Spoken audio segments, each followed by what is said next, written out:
మీ అందరికీ కూడా మన ప్రభు యేసుక్రీస్తు ನಾಮములో వందనాలు తెలియపరుస్తున్నాను. ನಿಮ್ಮೆಲ್ಲರಿಗೂ ಕರ್ತನಾದ ಯೇಸು ಕ್ರಿಸ್ತನ ನಾಮದಲ್ಲಿ ಎಲ್ಲರಿಗೂ ವಂದನೆಗಳು ಸಲ್ಲಿಸುತ್ತಿದ್ದೇವೆ. सबको जय मसीह. ಎಲ್ಲರಿಗೂ ವಂದನೆಗಳು. English praise the lord to all. English ಅಲ್ಲಿ ದೇವರಿಗೆ ಎಲ್ಲರ ಪರವಾಗಿ ದೇವರಿಗೆ ಸ್ತೋತ್ರ ಉಂಟಾಗಲಿ. ఎందుకంటే ఈ దినం అనేకులు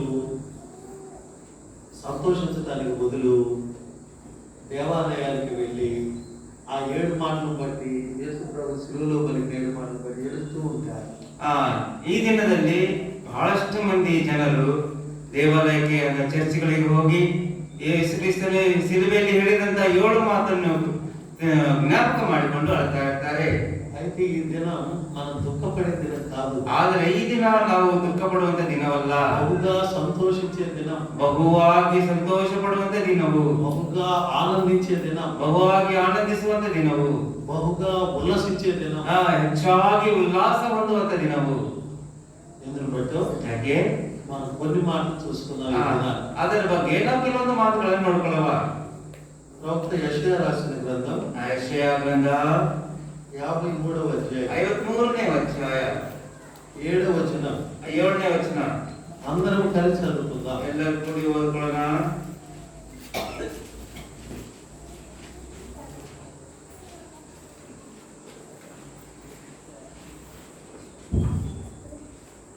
ಯೆಶಯಾ 53ನೇ ಅಧ್ಯಾಯ 7ನೇ ವಚನ ನಾವೆಲ್ಲರೂ ಕೂಡಿ ಓದ್ಕೊಳ್ಳೋಣ.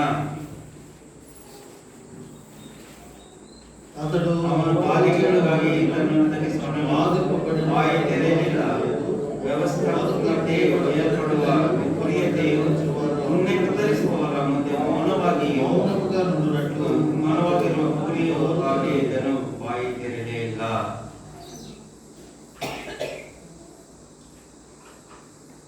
కాబట్టి ఈ వాక్య భాగాన్ని మనం ధ్యానిద్దాం. ಅದರಿಂದ ಈ ವಾಕ್ಯ ಭಾಗವನ್ನು ನಾವು ಧ್ಯಾನ ಮಾಡ್ಕೊಳ್ಳುವ. ముందుగా చిన్న ప్రార్థన చేసి దేవుని సహాయం కొరకై వేడుకుందాం. ಮೊದಲನೇದಾಗಿ ಚಿಕ್ಕ ಪ್ರಾರ್ಥನೆಯನ್ನು ಮಾಡಿಕೊಂಡು ದೇವರ ಸಹಾಯಕ್ಕಾಗಿ ಕೇಳಿಕೊಳ್ಳೋಣ. ప్రేమగల మా తండ్రి, మా ప్రభువైన యేసు వారి ద్వారా చేరవచ్చిన మీ పిల్లలందరిని బట్టి, మీ బిడ్డలందరిని బట్టి, మీ దాసుని బట్టి మీకు ఎంతో వందనాలు తెలుస్తున్నాం. ప్రభువా యొక్క ఉదయకాలం మరి మంచి శుక్రవారం ప్రపంచమంతటా కొన్ని విధాలుగా ప్రభు మీ గురించి, మీ మాటల గురించి విని ఆయన మరి దుఃఖపడుతూ, కొంతమంది ఆనందిస్తూ, నేను కొంతమంది నేను మహింపడుతున్నారు. మేము కూడా ప్రభు మీ కార్యాల గురించి, ప్రభు మీ యొక్క మాటల గురించి వినడానికి మీ మందిరంలో గోరేకులకు మమ్మల్ని చేర్చారు. ఉదయకాలం ఈ యొక్క మంచి శుక్రవారాన్ని అందరూ బట్టి మేము స్తుతించి ఆరాధిస్తున్నాం. దేవా, ఈ సందర్భంలో మీ మాటలు మేము ధ్యానించుతుండగా ఇచ్చిన లేఖన భాగాలను మాకు అర్థమయ్యేటట్లు బోధించుము. తత్ఫలితంగా మేము మీ కార్యాలను తలపోసుకుంటూ ఆత్మతో సత్యంతో మేము ఆరాధించగలిగినట్లు మమ్మల్ని సిద్ధపరచు. మీ యొక్క వర్తమానం ద్వారా రక్షించబడిన వారిని సిద్ధపరచము. రక్షణ లేని వారికి వారు ఎందుకు రక్షణ పొందవలను, రక్షణ పొందుటకు క్రీస్తు ప్రభు ఏమి చేసిన గ్రహించుకున్నట్లుగా వారి మనోనేత్రాలను తెరవచేయు. వందనములు అర్పించుకుంటూ ఈ రక్త ప్రోక్షణ కిందకి మమ్మల్ని అందరం తెచ్చుకుంటూ నాయన మీ వైపు చూస్తూ తెరవబడిన ఆకాశమును మా మధ్య వచ్చి నీ స్వరము వినకున్నట్లు చేయగలను. ఎవ్వరూ ఖాళీకి వెళ్ళకుండా జనం ప్రతి ఒక్కరు వారి వారి భాగాలు పొందుకొని చక్కగా నేను మహింపరచు సంతోషించి వెళ్ళినట్లుగా చేయము. మా ప్రభువైన యేసుక్రీస్తు వారి నామములో అడిగి ప్రార్థించి వేడుచున్నాము తండ్రి. ఆమేన్.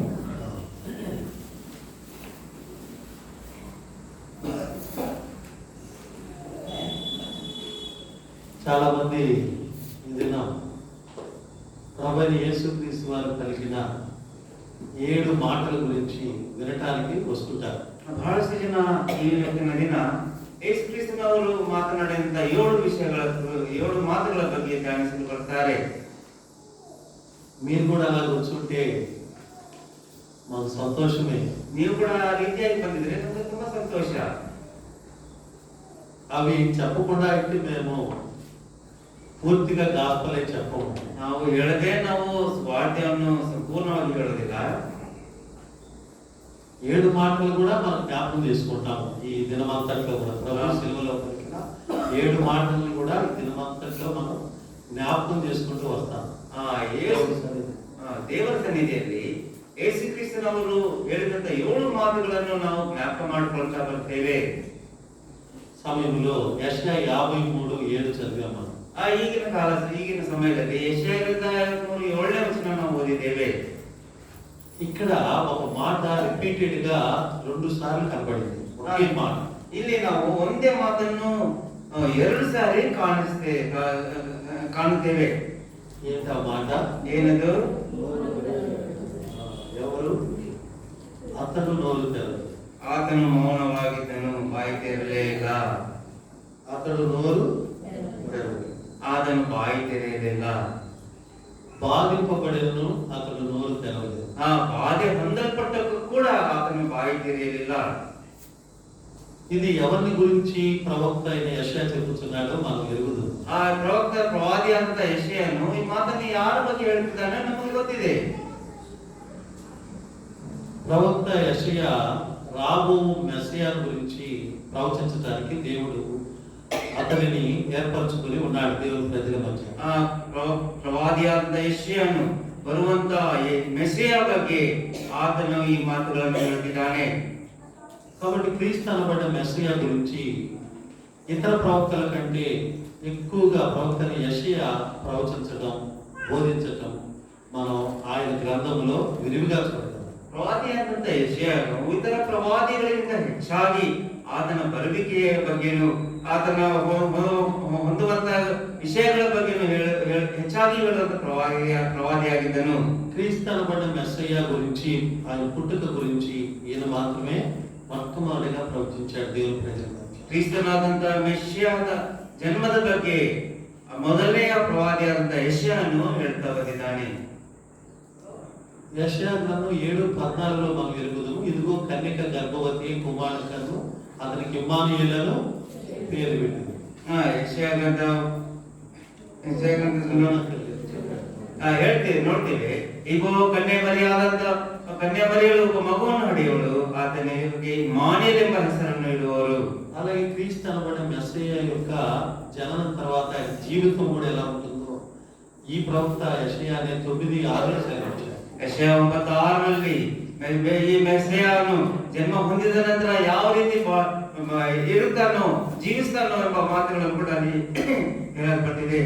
అక్కడ ఇలా రాయబడింది, ಅಲ್ಲಿ ಹೇಳಲ್ಪಟ್ಟಿದೆ, ఏలయనగా మనకు కుమారుడు శిశువు పుట్టెను, ಯಾಕಂದ್ರೆ ನಮಗಾಗಿ కుమారుడు ఇవ్వబడెను, ನಮಗೆ ಮಗಳನ್ನು ಅನುಗ್ರಹಿಸಿದ್ದಾನೆ. ಆತನ ಅದ್ಭುತಕರುడు, ಆತನ ಅದ್ಭುತಕರುడు, ಆಶ್ಚರ್ಯಕರುడు, ಆಲೋಚನಕರ್ತನು, ಬಲವಂತನಾದ ದೇವರು, తండ్రి, ನಿತ್ಯವಾಗಿರುವಂತ ತಂದೆ, సమాధానకర్తయు అధిపతి అయిన దేవుడు, ಸಮಾಧಾನಕ್ಕೆ ಅಧಿಪತಿಯಾಗಿದ್ದಂತ ದೇವರು, అతనికి పేరు పెట్టబడ్డాడు. ಎಂಬ ಹೆಸರನ್ನು ಅತನಿಗೆ ಹೆಸರಲ್ಲಿ ಬರ್ತದೆ. ఆయన జీవితము అలాగా ఉంటదన్నారు. మరి క్రీస్తు అనబడ్డ మెస్సియా జీవితం అలాగే ఉన్నట్టుగా మనం సువార్తల్లో చూడగలుగుతాము. ಆತನ ಜೀವಿತವು ಆ ರೀತಿ ಇರುತ್ತದೆ ಎಂಬುದಾಗಿ ಹೇಳಲ್ಪಟ್ಟಿದೆ. ಅದೇ ರೀತಿಯಾಗಿ ಸ್ವಾರ್ಥಗಳಲ್ಲಿ ಕೂಡ ಯೇಸು ಕ್ರಿಸ್ತನವರು ಅದೇ ರೀತಿಯಾಗಿ ಜೀವಿಸುತ್ತಾರೆ ಎಂಬುದಾಗಿ ನಾವು 4 ಸ್ವಾರ್ಥಗಳಲ್ಲಿ ನೋಡುತ್ತೇವೆ. అలాగే ఇప్పుడు యెషయా గ్రంథం 53వ అధ్యాయంలో ಈಗ ನೋಡು, ಆ ಯೆಶಾಯ ಗ್ರಂಥ 53ನೇ క్రీస్తు అనబడ్డ మెస్సియా గురించి, ఆయన శ్రమల గురించి రాశాడు. ಕ್ರಿಸ್ತ ಎಂಬ ಮೆಸ್ಸಿಯಾನ ಕುರಿತು, ಆತನ ಶ್ರಮೆಗಳ ಕುರಿತು ಬರೆಯಲ್ಪಟ್ಟಿದೆ. 4 వచనాలు, 4 ಮತ್ತು 5ನೇ ವಚನಗಳಲ್ಲಿ 7వ వచనం వరకు కూడా రాశాడు. 7ನೇ వచనವರೆಗೂ ಬರೆಯಲ್ಪಟ್ಟಿದೆ. తర్వాత అతను చనిపోతాడని, క్రీస్తు అనబడ్డ మెస్సియా మరణిస్తాడు ఈ భూమి మీద 8వ వచనంలో చెప్పాడు. ಆ 8ನೇ ವಚನದಲ್ಲಿ ಕ್ರಿಸ್ತನೆಂಬ ಮೆಸ್ಸಿಯಾನು ಮರಣ ಹೊಂದುತ್ತಾನೆಂಬುದಾಗಿ ಹೇಳಲ್ಪಟ್ಟಿದೆ. మరణించిన తర్వాత ఆయన సమాధి చేయబడతాడని ఇదే ప్రవక్త యెషయా గ్రంథం 53:9లో కూడా చెప్పాడు. ಇದೇ ಪ್ರವಾದಿ ಆದಂತ ಯೆಶಾಯ 9ನೇ ವಚನದಲ್ಲಿ ಆತನು ಮರಣ ಹೊಂದುತ್ತಾನೆಂಬುದಾಗಿ ಕೂಡ ಹೇಳಲ್ಪಟ್ಟಿದೆ. అలాగే ఆయన మరణించిన తర్వాత సమాధి చేయబడిన తర్వాత 3వ దినాన సజీవుడై తిరిగి లేస్తాడంటే దీర్ఘాయుష్మంతుడు అవుతాడు. ఆయన మరణం అనేది లేదు అని చెప్పడానికి ఈ ప్రవక్త యెషయా తన 53 అధ్యాయంలోనే 10వ వచనంలో ప్రవచించాడు. ಯೆಶಾಯ 53:10ನೇ ವಚನದಲ್ಲಿ ಏನ್ ಪ್ರವಾದನೆ ಮಾಡಿದನೆಂದ್ರೆ ಯೇಸು ಕ್ರಿಸ್ತನವರು ಮರಣ ಹೊಂದಿ ಹೂಣಲ್ಪಟ್ಟು ತಿರುಗಿ ಎದ್ದುತ್ತಾನೆ, ಆತನೇ ಜೀವಿಸ್ತಾನೆ, ಆತನಿಗೆ ಮರಣವಿಲ್ಲ, ಹೆಚ್ಚಾದ ಆಯುಷನ್ನು ಹೊಂದುತ್ತಾನೆ ಎಂಬುದಾಗಿ ಬರೆಯಲ್ಪಟ್ಟಿದೆ.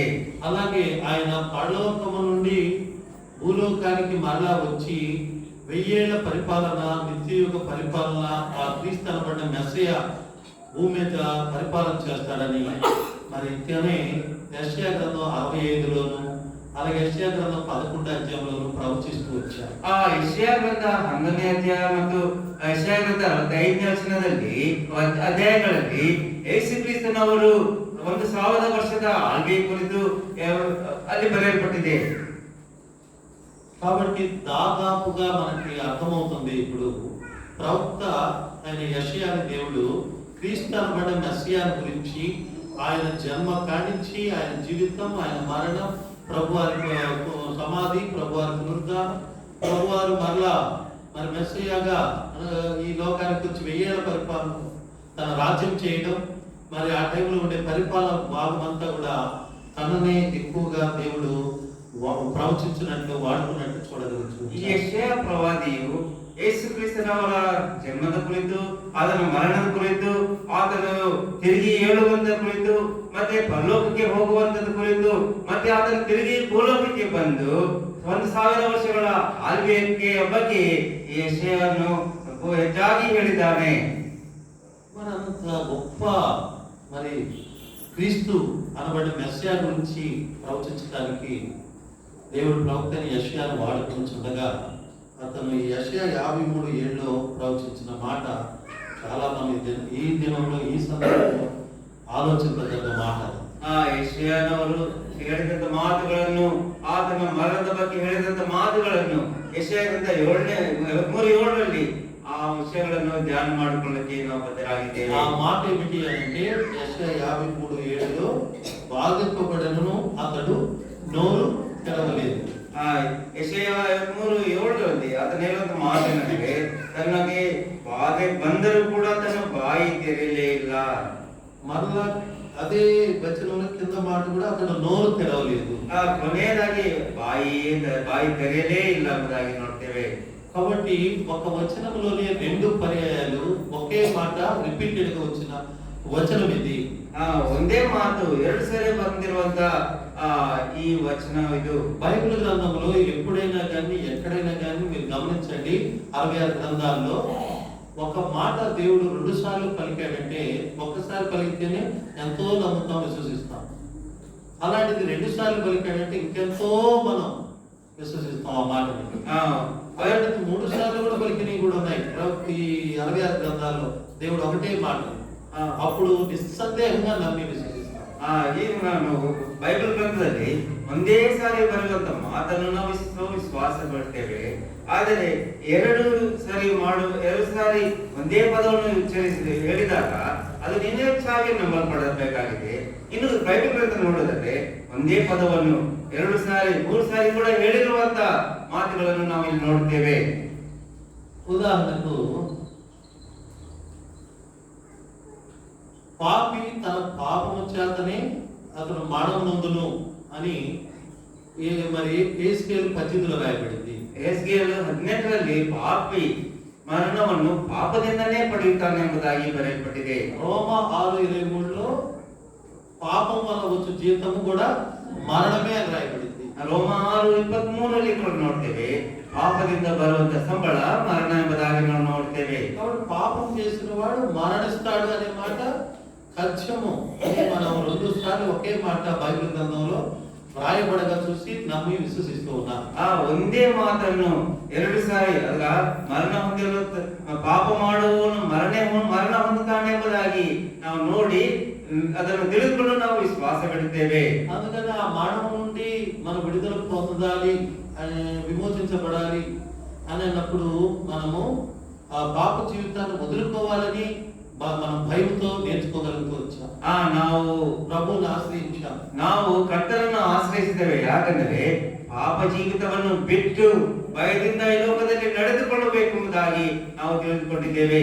అలాగే ఇదిగో నేను త్వరగా వచ్చుచున్నాను అన్న మాటను కూడా బైబిల్లో పరిపరి విధాలుగా చూడగలుగుతాం. ಪ್ರಕಟಣೆ ಗ್ರಂಥದಲ್ಲಿ ನಾವು ಇಗೋ ನಾನು ತಿರುಗಿ ಬರುತ್ತಾ ಇದ್ದೇನೆ ಎಂಬ ಮಾತನ್ನು ಅನೇಕ ಸಾರಿ ನಾವು ನೋಡುತ್ತೇವೆ. ಪ್ರಕಟಣೆ ಗ್ರಂಥದಲ್ಲಿ నేను సమస్తమును నూతనమైనవిగా చేయుచున్నాను అనే మాట కూడా యెషయా 43 ప్రకటన గ్రంథం మరి 21లో చూడగలుగుతూ వస్తాం. ಯೆಶಾಯ 43 ಮತ್ತು ಪ್ರಕಟಣೆ 21ರಲ್ಲಿ ನಾವು ನೋಡುತ್ತೇವೆ, ಇಗೋ ನಾನು ಸಮಸ್ತವನ್ನು ನೂತನವಾಗಿ ಮಾಡುತ್ತಿದ್ದೇನೆ ಎಂಬ ಮಾತನ್ನು ನೋಡುತ್ತೇವೆ. బైబిల్ గ్రంథంలో ఒక మాట 2-3 సార్లు ఒకే మాట రిపీట్ అయిందంటే నిస్సందేహంగా విశ్వసించగలిగిన మాట. ಒಂದೇ ಮಾತನ್ನು ಬೈಬಲ್ ಗ್ರಂಥದಲ್ಲಿ 2-3 ಸಾರಿ ಹೇಳಲ್ಪಟ್ಟಿದೆ ಎಂಬುದಾದರೆ ಅದನ್ನು ನಾವು ಯಾವುದೇ ಸಂದೇಹವಿಲ್ಲದೆ ಅದನ್ನು ವಿಶ್ವಾಸದಿಂದ ಮಾತನ್ನು ಕೇಳಬೇಕಾಗಿದೆ. ಆ ಮಾತಲು ಎಂತೋ ಅರ್ಥ ಪರಮಾರ್ಥ ఉంటదని గ్రహించవలెను. ಆ ಮಾತುಗಳಲ್ಲಿ ಎಷ್ಟೋ ಅರ್ಥ ಪರಮಾರ್ಥ ಇದೆ ಎಂಬುದಾಗಿ ನಾವು ಗ್ರಹಿಸಬೇಕಾಗಿದೆ. సరే, ఇక్కడికి మనం వస్తే అతడు నోరు తెరవలేదనే మాటలో అర్థము పరమార్థం ఏమిటో గ్రహించడానికి ప్రయత్నం. ಇಲ್ಲಿ ನಾವು ನೋಡೋದಾದ್ರೆ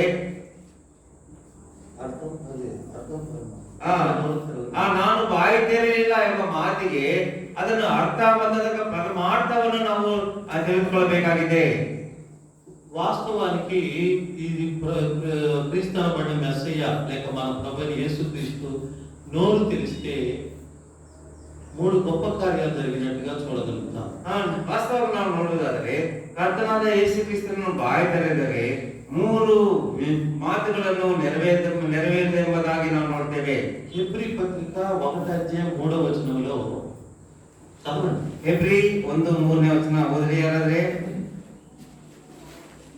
హెబ్రీ 1 ఆయన దేవుని మహిమ యొక్క తేజస్సును, ఆయన తత్వం యొక్క మూర్తి నంతమునై ఉండి తన మహత్తు గల మాట చేత సమస్తము నిర్వహించుచు తన మహత్తు గల మాట చేత సమస్తమును నిర్మించాను అన్న దగ్గర ప్రపంచములను ನಿರ್ಮಿಂಚನ ರಾಯಬಡಿ ಗಮನಿಸಿ. ಎಲ್ಲ ನೋಡೋದಾದ್ರೆ ಆತನ ಮಾತಿನಿಂದ ಉಂಟಲ್ಪಟ್ಟಿದೆ ಅಥವಾ ನಾವು ನೋಡ್ತೇವೆ ಕೇಳಿದರೆ ಪ್ರಪಂಚವನ್ನು ಉಂಟು ಮಾಡಿದ್ದಾನೆ ಎಂಬುದಾಗಿ ನಾವು ನೋಡ್ತೇವೆ. ఇప్పుడు మనం ఇక్కడ ఒక మాట గమనించవలెను. ಇಲ್ಲಿ ನಾವು ಒಂದು ಮಾತನ್ನು ನೋಡಬೇಕಾಗಿದೆ. ఆయన మహత్వం గల మాట చేత సమస్తమును నిర్వహిస్తున్నాడు. ಆತನ నిర్మించి నిర్వహిస్తున్నాడు. ಆತನ ಮಹತ್ಕಾರವಾದಂತಹ ದೊಡ್ಡ ಮಾತಿನಿಂದ ಲೋಕವನ್ನು ನಿರ್ಮಿಸಿ ಅದನ್ನು ನಡೆಸಿದ್ದಾನೆ. ఆదికాండం 1:1 నిర్మించాడు ఆయన మహత్తు గల మాట చేత. ಆತನ ಮಹತ್ತಾದ ಮಾತುಗಳಿಂದ ಆದಿಕಾಂಡದಲ್ಲಿ ಈ ಲೋಕವನ್ನು ಸೃಷ್ಟಿಸಿದ್ದಾನೆ. ಭೂಮಿ ಆಕಾಶములు ಸಮುದ್ರ ಜಲములు వేరుపరచులుగా కంటే వేరుపరచబడ్డాయి. ಆ ಭೂಮಿಯು ಆಕಾಶ ಜಲಗಳು ಮತ್ತು ಆಕಾಶವು ಮತ್ತು ಸಮುದ್ರದ ಜಲಗಳು ಅದು ಬೇರೆ ಆಗಲಿ ಎಂಬುದಾಗಿ ಹೇಳಿದಾಗ ಅದು ಬೇರೆಯಾಗಿತ್ತು. పగటి నేలుటకు సూర్యుడు, రాత్రి నేలుటకు చంద్రుడు, నక్షత్రములు కలుగునుగా కంటే కలిగినాయి. ಹಗಲನ್ನು ಆಳುವುದಕ್ಕಾಗಿ ರಾತ್ರಿಯನ್ನು ಸೂರ್ಯನು, ರಾತ್ರಿಯನ್ನು ಆಳುವುದಕ್ಕಾಗಿ ಚಂದ್ರನು ಮತ್ತು ನಕ್ಷತ್ರಗಳು ಉಂಟಾಗಲಿ ಎಂಬುದಾಗಿ ಹೇಳಿದಾಗ ఆయా రకములైనటువంటి మరి వృక్షములు, ఆయా రకములైనటువంటి జంతువులు, చతుష్పాదములు, ప్రాగుపురులు ఇవన్నీ కలుగునుగా కంటే కలిగినాయి. ఆయా విధವಾದಂತ ಗಿಡಗಳು, ఆయా ವಿಧವಾದಂತ ಪ್ರಾಣಿ ಜಂತುಗಳು ಮತ್ತೆ ಕ್ರಿಮಿಕೀಟಗಳು ಉಂಟಾಗಲಿ ಎಂಬುದಾಗಿ ಮಾತು ಹೇಳಿದಾಗ ಉಂಟಾದವು. కాబట్టి తన మహత్తు గల మాట చేత ఆయన ప్రపంచము నిర్మించాడని చూస్తాం. ಆದ್ದರಿಂದ ತನ್ನ ಮಹತ್ತಾದಂತ ಮಾತುಗಳಿಂದ ಆತನು ಈ ಲೋಕವನ್ನು ನಿರ್ಮಿಸಿದ್ದಾನೆ ಎಂಬುದಾಗಿ సమస్తమును నిర్మించాడు. ಎಲ್ಲವನ್ನು ನಿರ್ಮಿಸಿದ್ದಾನೆ. ఆయన లేకుండా ఏదీ కలగలేదు. ಆತನಿಲ್ಲದೆ ಏನೂ ಉಂಟಾಗಲಿಲ್ಲ. ఆయన ద్వారానే, ఆయన మూలంగానే సమస్తమును కలిగెను. ಆತನಿಂದಲೇ ಸಮಸ್ತ ಉಂಟಾಯಿತು. ఆయన నోటి ఊపిరే సమస్తమును కలగజేసెను. ಆತನ ಬಾಯಿ, ಆತನ ಉಸಿರೇ ಎಲ್ಲವನ್ನೂ ಉಂಟು ಮಾಡಿತು. ఈ మాటలు యోహాను సువార్త 1:3 అలాగే అలాగే మరి కొలస్సీ పత్రిక 1:14, 15, 16 వచనాల్లో యోబు గ్రంథం 14 వచనంలో చూడగలం. ಯೋಬನ 14 ಮತ್ತೆ ಈ ಮಾತುಗಳನ್ನು ನಾವು ನೋಡ್ತೇವೆ. తన మహత్తుగల మాట చేత ఇలాగ సమస్తమును నిర్వహించాడు. ತನ್ನ ಮಹತ್ತಾದಂತ ಮಾತುಗಳಿಂದ ಸಮಸ್ತವನ್ನು ಆತನು ಉಂಟು ಮಾಡಿದ್ದಾನೆ, నిర్మించాడు. నిర్వహించే విషయం అంటే కంట్రోల్. తన మహత్తుగల మాట చేత లోకాన్ని నిర్మించడమే కాకుండా అనగా సృష్టించడమే కాకుండా ఆ యొక్క వాటిని కంట్రోల్ కూడా అనగా నిర్వహిస్తూ ఉన్నాడు. ಆತನು ಲೋಕವನ್ನು ಸೃಷ್ಟಿ ಮಾಡೋದು ಮಾತ್ರವಲ್ಲವೇ ಆ ಲೋಕವನ್ನು ಆತನು ನಿರ್ವಹಿಸುತ್ತಿದ್ದಾನೆ, ಅಂದ್ರೆ ನಡೆಸುತ್ತಿದ್ದಾನೆ. నెహెమ్యా గ్రంథం ನೆಹೆಮ್ಯ ಗ್ರಂಥ 9వ అధ్యాయం 9ನೇ ಅಧ್ಯಾಯ 6వ వచనం చదివించు. 6ನೇ ವಚನ. ನೆಹೆಮ್ಯ 9ನೇ ಅಧ್ಯಾಯ 6ನೇ ವಚನ ಯಾರಾದ್ರೂ ಓದ್ತೀರಾ? నీవే అద్వితీయుడైన యెహోవా. ఆగమ్మా ప్రదర్శన పట్టుకుంటాను. ప్రదర్శన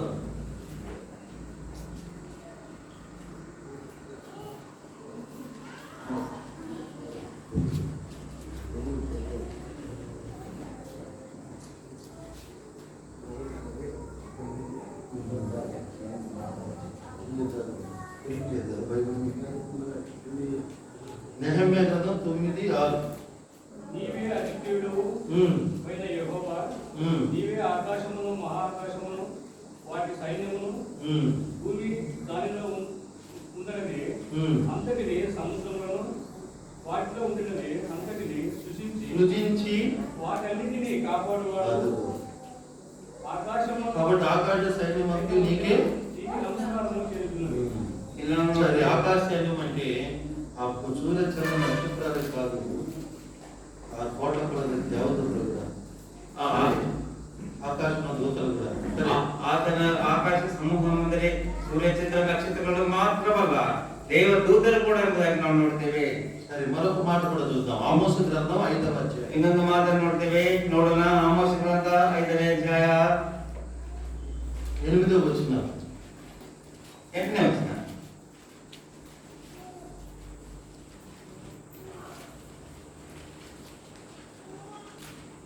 ಆಮೋಸ 5:8.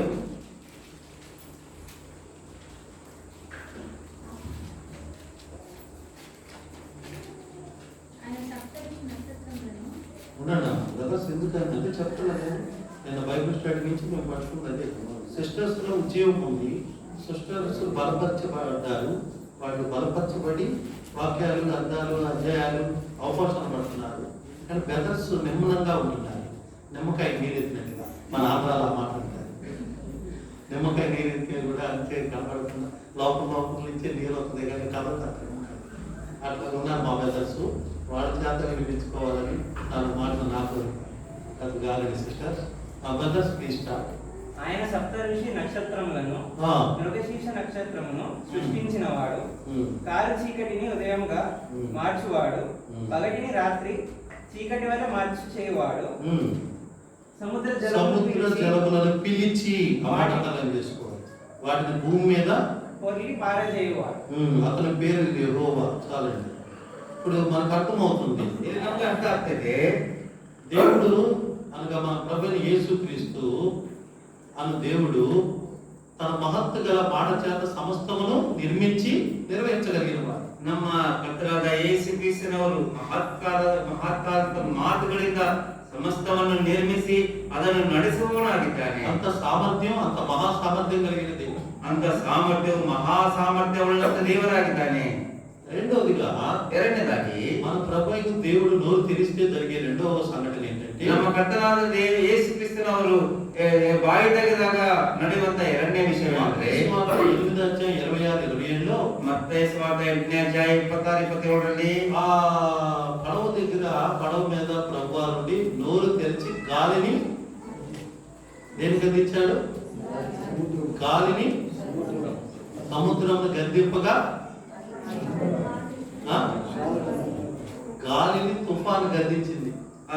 ಮತ್ತೆ సముద్రం మిక్కిలి నిమ్మలమైంది. ಮತ್ತೆ ಸುವಾರ್ತೆ 8ನೇ ಅಧ್ಯಾಯ 26ರಲ್ಲಿ ನೋಡ್ತೇವೆ, ಯೇಸು ಕ್ರಿಸ್ತನವರು ಗಾಳಿಯನ್ನು ಮತ್ತು ಸಮುದ್ರವನ್ನು ಗದರಿಸಿದಾಗ ಅದು ನಿಮ್ಮಲವಾಯಿತು. అప్పుడు వాళ్ళు ఈదరి పడవ ఉన్నవాడు ఒడ్డుకు చేరారు. ಆಗ ಅವರು ದಡಕ್ಕೆ ಸೇರಿದ್ದಾರೆ ಎಂಬುದನ್ನು ನೋಡ್ತೇವೆ. అందుకని కీర్తన 107లో కూడా అంటాడు, దావీదు కీర్తనకారుడు 105ನೇ దావీదు కీర్తనలో ಹೇಳ್ತಾರೆ, అవి నెమ్మలించినవి కనుక మేము క్షేమంగా దరికి చేరాము, అందరికి చేరామంటాడు. ಅದು ನಿಶಬ್ದವಾದ ಕಾರಣ ಅಥವಾ ಅದು ನಿಂತು ಹೋದ ಕಾರಣ ನಾವು ದಳಕ್ಕೆ ಸೇರಿದ್ದೇವೆ ಎಂಬುದಾಗಿ ನೋಡ್ತೇವೆ. కీర్తన 107వ కీర్తన 105ನೇ ಕೀರ್ತನೆ 28, 29, 28, 29, 30 చదవండి సార్. 29, 30 ఓదిరి. ఆయన తుఫాను ఆపివేయగా దాని తరంగములు అడిగిపోయాను, అవి నెమ్మలమైన వారు సంతోషించింది, వారి కోరిన రేవుకు ఆయన వారిని నడిపించెను. 107, 29, 30 వచ్చిన. ಆತನು ಬಿರುಗಾಳಿಯನ್ನು ಶಾಂತಪಡಿಸಿದನು, ತೆರೆಗಳು ನಿಂತವು, ಆಗ ಹಡಗಿನವರು ಸಮುದ್ರದ ಶಾಂತವಾದ್ದರಿಂದ ಸಂತೋಷಪಟ್ಟರು, ಅವರು ಮುಟ್ಟಬೇಕಾದ ರೇವಿಗೆ ಆತನು ಅವರನ್ನು ಸೇರಿಸಿದನು. నేను అనుకుంటాను ఆ గడిలో ఆ సముద్రంలో ఒక్క యేసు ప్రభు ఆయన శిష్యుల పడవ మాత్రమే కాదు, అనేకుల పడవలు కూడా ఉండి ఉండవచ్చు.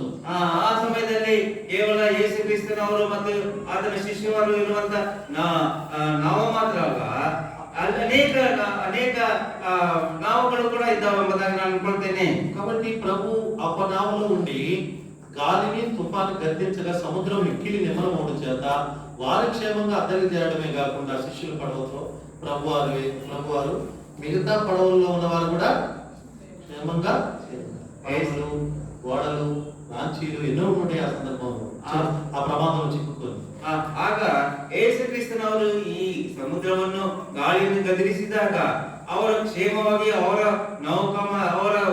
ನಾವೇ ಮಾತ್ರವಲ್ಲದೆ ಬೇರೆಯವರ ನಾವುಗಳು ಅಥವಾ ಹಡಗುಗಳು ಅವು ಕ್ಷೇಮವಾಗಿ ದಡಕ್ಕೆ ಸೇರಿರಬಹುದು ಎಂಬುದಾಗಿ ನಾನು ಅನ್ಕೊಳ್ತೇವೆ. మూడోదిగా మన ప్రభువు దేవుడు నోరు తెరిస్తే ఏం జరుగుతుంది అని అంటే, ಮೂರನೇದಾಗಿ ನಮ್ಮ ಕರ್ತನಾದ ದೇವರು ಬಾಯಿ ತೆರೆದ್ರೆ ಏನಾಗ್ತದೆ ಅಂದ್ರೆ, యోహాను సువార్త 11వ అధ్యాయంలో ಯೋಹಾನ ಸುವಾರ್ತೆ 11ನೇ అధ్యాಯ 43, 44 వచనాలు చదువుకుందాం. 43, 44 అక్కడ ఈ విధంగా వ్రాయబడింది. అది బರೆಯಲ್ಪಟ್ಟಿದೆ. యోహాను సువార్త 11వ అధ్యాయం 43, 44 వచనాలు. ಯೋಹಾನ ಸುವಾರ್ತೆ 11ನೇ అధ్యాయ 43, 44ನೇ వచనಗಳು. ఆయన అలాగూ చెప్పి లాజరు బయటికి రమ్మని బిగ్గరగా చెప్పగా చనిపోయిన వాడు, ఆ మాట అండర్లైన్ చేసుకో, చనిపోయిన వాడు కాళ్ళు చేతులు కట్టబడిన వాడే వెలుపలికి వచ్చెను. అదట వెలుపలికి ನಾವಿಲ್ಲಿ ನೋಡ್ತೇವೆ, ಆತನ ಕೈಗಾಳುಗಳು ಬಟ್ಟೆಗಳಿಂದ ಕಟ್ಟಲ್ಪಟ್ಟಿದ್ದು, ಮುಖವು ಕೈಪಾಡದಿಂದ ಸುತ್ತಿತ್ತು. ಆದರೆ ಯೇಸು ಕ್ರಿಸ್ತನವರು ಅವರನ್ನು ಕರೆದಾಗ ಆತನು ಹೊರಗಡೆ ಬಂದನು. కాబట్టి లాజరు బయటికి రమ్మని బిగ్గరగా చెప్పగా చనిపోయిన వాడు వెలుపలికి వచ్చెను. ಲಾಜರನೇ ಹೊರಗೆ ಬಾ ಎಂಬುದಾಗಿ ಯೇಸು ಕ್ರಿಸ್ತನವರು ಗಂಭೀರವಾಗಿ ಹೇಳಿದಾಗ ಆತನು ಹೊರಗಡೆ ಬಂದನು. కాబట్టి ఆయన మాటకి చనిపోయిన వాళ్ళు కూడా బ్రతికింప జీవం వచ్చి బ్రతుకుతున్నారు. ಆದ್ದರಿಂದ ಆತನ ಮಾತಿಗೆ ಸತ್ತೋದವರು ಕೂಡ ಅವರಲ್ಲಿ ಜೀವ ಬಂದು ಬ್ರತಿಕ್ತಿದ್ದಾರೆ. ಯೆಶಯಾ ಗ್ರಂಥಂ 26వ అధ్యాయం 26ನೇ అధ్యాయ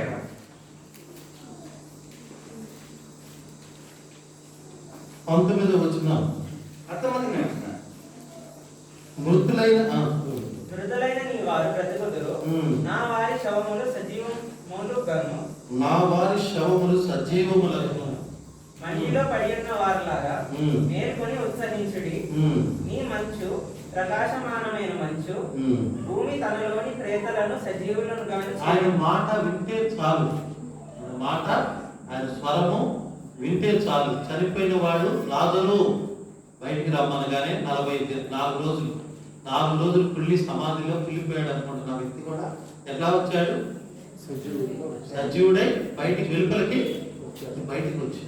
ಆತನ ಮಾತಿನಲ್ಲಿ ಯಾವ ರೀತಿ ಅಂದರೆ ಸತ್ತಂತರು ಕೂಡ ಹೇಳ್ತಾರೆ, ಆತನ ಮಾತಿನಿಂದಾಗಿ ಲಾಜರನು ಸತ್ತು 4 ದಿನವಾಗಲಿ ಕೊಳೆತು ಹೋದಂತ ಮನುಷ್ಯನು ಕೂಡ ಎದ್ದು ತಿರುಗಿ ಹೊರಗಡೆ ಬಂದನು. మరి అలాగే ఇంతటి మహిమ శబ్దం కలిగిన లేక స్వరం కలిగిన ప్రభు అయిన యేసుక్రీస్తు ఎందుకు నోరు తెరవలేదు?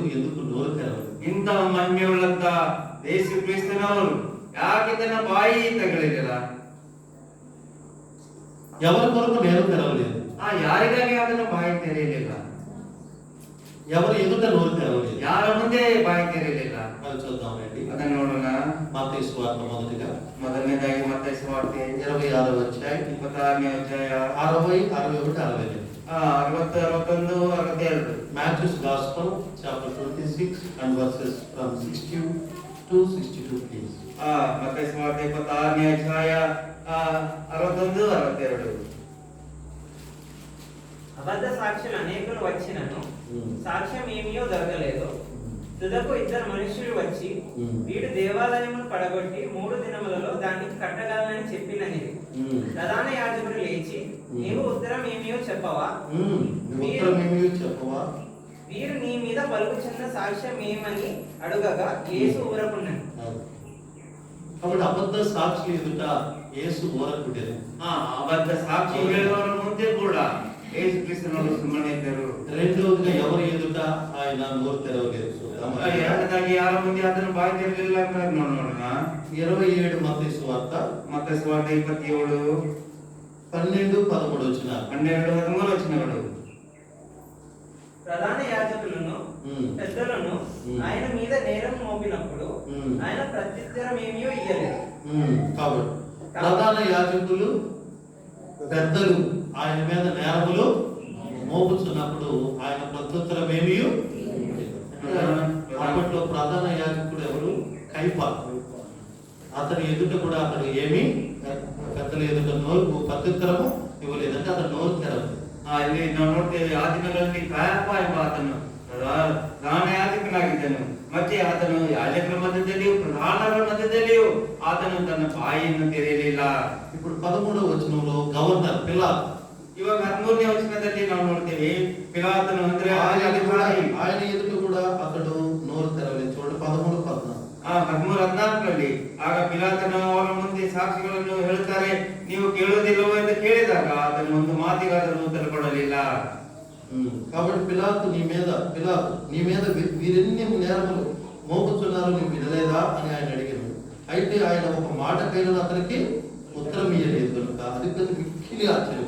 ಆತನು ಪಿಲಾತನು ಅದನ್ನು ನಿನ್ನ ಇಷ್ಟು ಜನರ ಮೇಲೆ ಚಾಡಿ ಹೇಳುತ್ತಿರುವಾಗ ಅದ ನಿನಗೆ ಯಾವುದೇ ಏನು ಅನಿಸ್ತಿಲ್ಲವಾ ಎಂಬುದಾಗಿ ಹೇಳಿದಾಗ ಯೇಸು ಕ್ರಿಸ್ತನವರು ಮೌನವಾಗಿದ್ದರು. కాబట్టి ఆ ప్రాంత గవర్నర్ అయిన పిలాతు ఎదుట కూడా యేసు నోరు తెరవలేదు. ಅಲ್ಲಿ ಆಳುತ್ತಿರುವಂತ ಆ ಪಿಲಾತನ ಎದುರು ಕೂಡ ಯೇಸು ಕ್ರಿಸ್ತನವರು ಮೌನವಾಗಿದ್ದರು. ఇప్పటికి మనం విన్నాం ఎవరెవరు ఎదుట ఆయన నోరు తెరవలేదు. ಇವಾಗ ನಾವು ನೋಡಿದ್ದೇವೆ ಯಾರ್ಯಾರ ಮುಂದೆ ಆತನು ಬಾಯಿ ತೆರೆಯಲಿಲ್ಲ. మొదటిగా అబద్ధ సాక్షి ఎదుట అతడు నోరు యేసు ఊరకుండేది. ಮೊದಲನೇದಾಗಿ ಸುಳ್ಳು ಹೇಳುವಂತ ಸಾಕ್ಷಿಗಳ ಎದುರಿಗೆ ಆತನು ಮೌನವಾಗಿದ್ದನು. రెండవదిగా ಎರಡನೇದಾಗಿ ప్రధాన యాజకులు పెద్దల ఎదుట అతను ప్రత్యుత్తరం ఏమీ ఇవ్వలేదు. ಪ್ರಧಾನ ಯಾಜಕರು ಮತ್ತು ಹಿರಿಯರ ಮುಂದೆ ಕೂಡ ಆತನು ಮೌನವಾಗಿದ್ದನು. మూడవదిగా పిలాతు వీరిన్ని నేరములు ఈ మీద మోపుతున్నారు, వాటికి ప్రత్యుత్తరం ఏమంటే అతను నోరు తెరవలేదు. ಪಿಲಾತನ ಎದುರು ಕೂಡ ಇಷ್ಟು ಜನ ನಿನ್ನ ಮೇಲೆ ನೇರವನ್ನು ಹಾಕ್ತಿದಾರಲ್ಲ, ನೀವು ಮಾತನಾಡುತ್ತಿಲ್ಲವ ಎಂಬುದಾಗಿ ಆತನಿಗೆ ಕೇಳಿದಾಗ ಕೂಡ ಯೇಸು ಕ್ರಿಸ್ತನವರು ಮೌನವಾಗಿದ್ದರು. అది చూసి ఆ అధిపతి మిక్కిలి ఆశ్చర్య. ಅದನ್ನು ನೋಡಿ ಆ ಅಧಿಪತಿಯು ಬಹಳಷ್ಟು ಆಶ್ಚರ್ಯ ಹೊಂದಿದರು. లోకాసువార్తలో 4వ వ్యక్తి కూడా ఉన్నాడు. ಲೋಕಸುವಾರ್ತೆ ఎదుట కూడా ఆయన మౌనంగా ఉన్నాడు. ಲೋಕಸುವಾರ್ತೆಯಲ್ಲಿ 4ನೇ ವ್ಯಕ್ತಿ ಕೂಡ ಇದ್ದಾರೆ. లోకాసువార్త 23వ అధ్యాయం ಲೋಕಸುವಾರ್ತೆ 23, 8, 9 వచనాలు. 8, 9 ವಚನಗಳು. హేరోదు యేసును చూచి మిక్కిలి సంతోషించెను. ఆయనను గురించి చాలా సంగతులను విన్నందున. అక్కడ ఆగండి. ఏ రోజు ఆయన గురించి చాలా సంగతులు విన్నాడు. ఏ సంగతులు? హేరోదు అంటే చనిపోయిన ఒక పుట్టి వాళ్ళకి కాళ్ళు ఇస్తున్నాడు, మగవాళ్ళకి మాటలు ఇస్తున్నాడు, తర్వాత కుష్టి వ్యాధులు గలవాన్ని శుద్ధిలో ఉన్నట్లుగా బాగు చేస్తున్నాడు, చనిపోయిన వారిని సైతం లేపుతున్నాడు, సజీవులుగా లేపుతున్నాడు. ఆయన గురించి చాలా సంగతులు విన్నందున ಹೇರೋದನು ಯೇಸು ಕ್ರಿಸ್ತನನ್ನ ಕುರಿತು ಅನೇಕ ವಿಷಯಗಳನ್ನು ಕೇಳಿದಾನೆ. ಏನಿರಬಹುದು ಅಂದ್ರೆ ಯೇಸು ಕ್ರಿಸ್ತನವರು ಕುಂಟಲಿಗೆ ಕಾಲು ಕೊಟ್ಟನು, ಅನೇಕ ಮಂದಿ ಸ್ವಸ್ಥತೆ ಮಾಡಿದ್ದಾನೆ, ಮತ್ತೆ ಸತ್ತಂತವರನ್ನು ಕೂಡ ಎಬ್ಬಿಸಿದ್ದಾನೆ ಎಂಬ ಮಾತನ್ನು ಆತನಿಗೆ ಕೇಳಿದ್ದಾನೆ. ಅದಕ್ಕಾಗಿ ಆತನನ್ನು ನೋಡಿದಾಗ ಹೇರೋದನಿಗೆ ಸಂತೋಷ ಉಂಟಾಯಿತು. కంటిన్యూగా చదవండి. ఆయన ఏదైనాను ఆయన గురించి చాలా సంగతులు విన్నందున ఆయన ఏదైనా ఒక శ్రేష్ఠక్రియ చేయగా చూడ నిరీక్షించి బహుకాలం నుండి ఆయన చూడలేదు. ಅದನ್ನ ನಾವು ನೋಡ್ತೇವೆ. ಆತನು ಯಾವುದಾದರೂ ಯೇಸು ಕ್ರಿಸ್ತನವನು ಯಾವುದಾದರೂ ಸೂಚಕ ಕಾರ್ಯವನ್ನು ಮಾಡುತ್ತಾನೆ ಎಂಬ ನಿರೀಕ್ಷಣೆಯಿಂದಾಗಿ ಆತನು ಎದುರು ನೋಡುತ್ತಾ ಬಂದನು. ఆయనను చూసినప్పుడు చాలా ప్రశ్నలు వేసినాను. ఆయన అతనికి ఉత్తరం ఏమీయు ದೇವರು ಯೇಸು ಕ್ರಿಸ್ತನವರು ಅನೇಕ ಪ್ರಶ್ನೆಗಳನ್ನು ಕೇಳಿದರೂ ಕೂಡ ಯಾರಿಗೂ ಆತನು ಉತ್ತರ ಕೊಡಲಿಲ್ಲ. ఇది సంఘటన జరగటానికి పూర్వం సుమారు క్రీస్తు పూర్వం 750 సంవత్సరాల క్రితమే ప్రవక్త యెషయా ద్వారా యెషయా 53:7 అతడు నోరు తెరవలేదు అన్న ప్రవచనం ప్రవచింపబడింది. అది ప్రభువైన దేవుడు క్రీస్తు యేసు జీవితంలో నెరవేరినట్టు చూస్తాం. ಈ ಘಟನೆಗಳು ನಡೆಯೋಕ್ಕಿಂತ ಮೊದಲನೇದಾಗಿ అనగా ಆ ಯೇಸು ಕ್ರಿಸ್ತ ಅಂದರೆ ಯೇಸು ಕ್ರಿಸ್ತನವರು ಸತ್ತು ಹೋಗೋಕ್ಕಿಂತ ಮೊದಲನೇದಾಗಿ 750 ವರ್ಷಗಳ ಹಿಂದೆಯೇ ಈ ವಾಕ್ಯಗಳನ್ನು ವಾದನೆ ಮೂಲಕ ಹೇಳಲ್ಪಟ್ಟಿದ್ದಾರೆ. ఎందుకు అతడు నోరు తెరవలేదు, ಯಾಕೆ ಅದನ್ನು ಬಾಯಿ ತೆರೆಯಲಿಲ್ಲ అంటే ಅಂದ್ರೆ దానికి ఒక ఉదాహరణ కూడా అక్కడ యెషయా ప్రవచించాడు 53:7. 53:7 ಯೆಶಾಯನವರು ಒಂದು ಪ್ರವಾದನೆಯನ್ನು ಪ್ರಾರಂಭಿಸಿದ್ದಾರೆ. బొచ్చు కత్తిరించు వారి ఎదుట గొర్రెయు ತನ್ನ ಉಣ್ಣೆಯನ್ನು ಕತ್ತರಿಸುವ ಎದುರಾಗಿ మౌనంగా ఉండినట్టు అతడు నోరు తెరవలేదు. ಕುರಿ ಯಾವ ರೀತಿಯಾಗಿ ತನ್ನ ಉಣ್ಣೆಯನ್ನು ಕತ್ತರಿಸುವಾಗ ಮೌನವಾಗಿರುತ್ತದೋ ಅದೇ ರೀತಿ ಆತನು ಕೂಡ ಮೌನವಾಗಿದ್ದಾನೆ ಎಂಬುದಾಗಿ ఇక్కడ బొచ్చు కత్తిరించు వారి ఎదుట గొర్రె మౌనంగా అంటే దాన్ని చంపేసినట్టుగా అనుకుంటున్నారు. కాదండి, ఇక్కడ ఒక ట్రీట్మెంట్ ఉంది, మీకు చెప్పవలేదు. ಈ ಉಣ್ಣೆಯನ್ನು ಕತ್ತರಿಸುವುದಾದರೆ ಅದನ್ನು ಸಾಯಿಸುವಂತಲ್ಲ, ಇಲ್ಲಿ ಒಂದು ಟ್ರೀಟ್ಮೆಂಟ್ ಇದೆ, ಅದನ್ನು ಹೇಳಬೇಕಾಗಿದೆ. సహజంగా మనం బొచ్చు కత్తిరించు వారి గొర్రె మౌనంగా అంటే తర్వాత సండే రోజు పాత్ర అనుకుంటా ఉంటాం.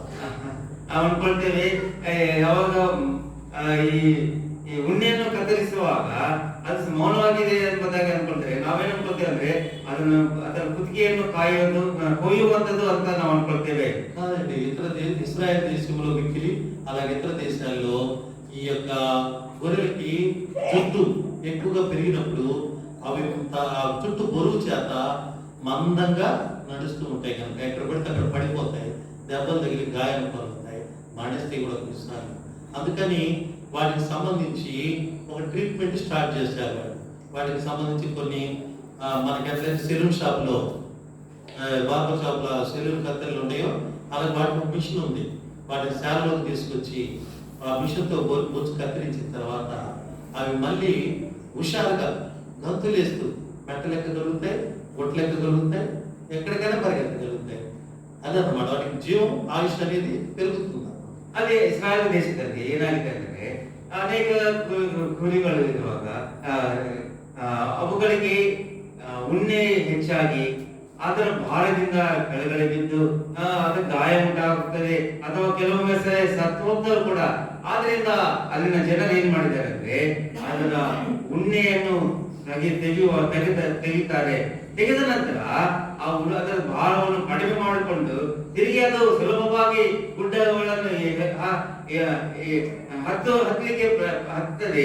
ಅಷ್ಟು ಮಾತ್ರವಲ್ಲ, ಅದರ ಆಯುಷ್ಯವನ್ನು ಕೂಡ ಹೆಚ್ಚಿಸಿಕೊಳ್ತದೆ. అందుకనే అవి గొర్రె బొచ్చు కత్తిరించువాలంటే గొర్రెలు మౌనంగా ఉంటాయి. ಅದಕ್ಕಾಗಿ ಈ ಉಣ್ಣೆಯನ್ನು ತೆಗೆಯುವ ಎದುರು ಆ ಕುರಿಗಳು ಮೌನವಾಗಿ ಇರ್ತವೆ.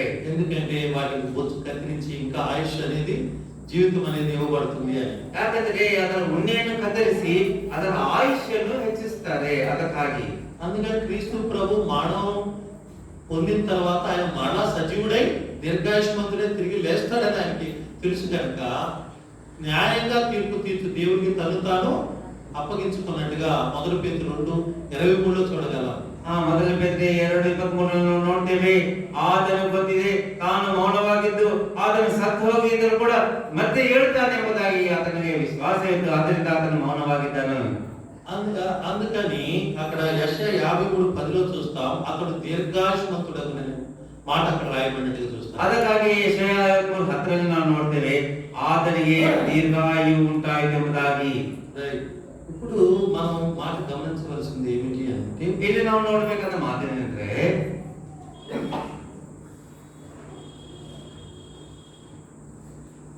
అతను నోరు తెరిస్తే ಶಿಕ್ಷ ಪಡೆದು ಪ್ರಭುಕ್ಕೆ ಆತನು ಬಾಯನ್ನು ತೆಗೆದರೆ ದೇವರಿಗೆ ಶಿಕ್ಷೆ ಉಂಟಾಗುವುದಿಲ್ಲ. ఎందుకని చెప్పండి? ಯಾಕೆ ಹೇಳ್ರಿ? ನೋಡಿ రక్షింపబడ్డారు. నేను అన్నదానికి చెప్పండి, తర్వాత మాట్లాడే వచ్చేది. అతడు నోరు తెరిస్తే వారెవరు ఆయన మీద శిక్ష పడదు, వారెవరు ఆయన మీద శిక్ష వేయలేదు. ಆತನ ಬಾಯಿ ತೆಗೆದೆ ಅವ್ರು ಯಾರು ಅದನ್ನು ಶಿಕ್ಷಿಸಲ್ಲ. ಯಾಕೆ ಅಂತ ಹೇಳಿ ನೋಡಿ ಏನಂತ నిర్దోష నిర్దోషి. ఆయన నోరు తెరిస్తే కదా నిర్దోషి అని చెప్పాలి కదా, ఆయన నిరూపించుకోవాలి కదా.